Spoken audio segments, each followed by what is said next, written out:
Quinto pareggio stagionale, il terzo consecutivo per la Nuorese, che sabato non è andata oltre l'1-1 contro il Cinzia, una sfida che i verdiazzurri non sono riusciti a chiudere dopo essere passati in vantaggio. Un film già visto che porta a sé le gare senza vittoria dalla Nuorese. Eppure i verdiazzurri erano partiti alla grande, andando in vantaggio al secondo minuto con Cappai, che sulla ribattuta del portiere Scarsella sul tiro di Pugedu ha insaccato imparabilmente.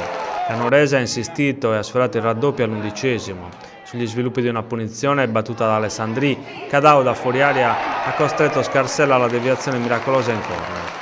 Quanto agli ospiti, si sono limitati nella prima frazione ad agire in contropiede. Dopo un predominio territoriale dei verdiazzurri, al 34° il Cinzia si rende pericoloso su un traversone dalla sinistra che costringe Sigismondi al salvataggio di tacco su Tabarini, solo davanti a De Lippiri. La Nuorese si mangia il gol del 2-0 con Gianni, che da un metro di testa manda la palla fuori su cross di Cappai. È il 43°.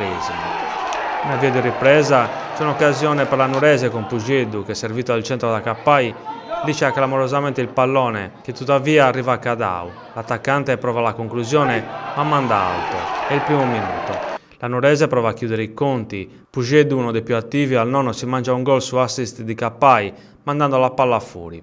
Il Cinzia si scuote e inizia a guadagnare campo anche grazie alla Nuorese che si disunisce. All'11° ci prova Tabarini che costringe De Lipperi al miracolo in corner.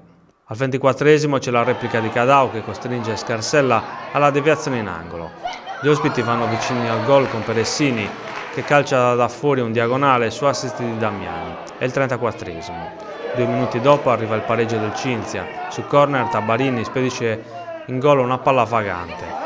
Nel finale la Nuorese sfiora il gol vittoria con Deiana al 45° e al 47°, ma la palla in entrambi i casi finisce fuori. La Nuorese non può che recriminare per l'ennesima occasione sprecata. I 3 punti le avrebbero consentito di fare il salto di qualità e uscire dalle sabbie mobili del centro classifica.